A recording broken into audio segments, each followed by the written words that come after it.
What is the minimum sample size required to estimate a population proportion to within 0.01 with 95% confidence? Now note there's 3 marks, so we've got an activity which I've actually got open over here that will do this, but you can't just simply crunch it in there when it's 3 marks. You've got to show what you're doing.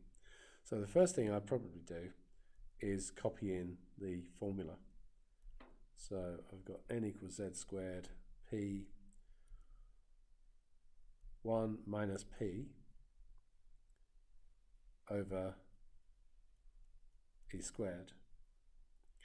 Now the minimum sample size is going to happen when p is 0.5, or at least that's what we have to do when we don't know anything about the p. We're going to have to take p is 0.5 here. So let's think about 95% confidence interval. So the first thing to do is go z-score, and it is the one that we've already got there, so I can go back here. So this is the value, and I'm going to give my z95 value here as well. I'm going to say it's 1.959 and so on. And of course our E is 0.01. So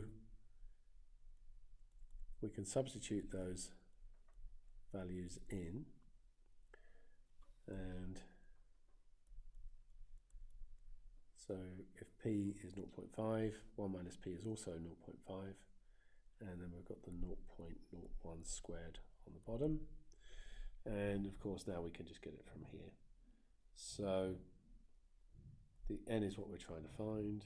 We've got that value. Our p is 0.5 and our e is 0.01, and we'll just solve, and it gives me 9603.5471, and so we would give 9604 as the answer. Identify 2 factors that affect the width of a confidence interval for a population proportion and describe the effect of each. Well, the obvious ones would be sample size, and larger will make the width smaller, and the other one would be the confidence level, and greater confidence will increase width.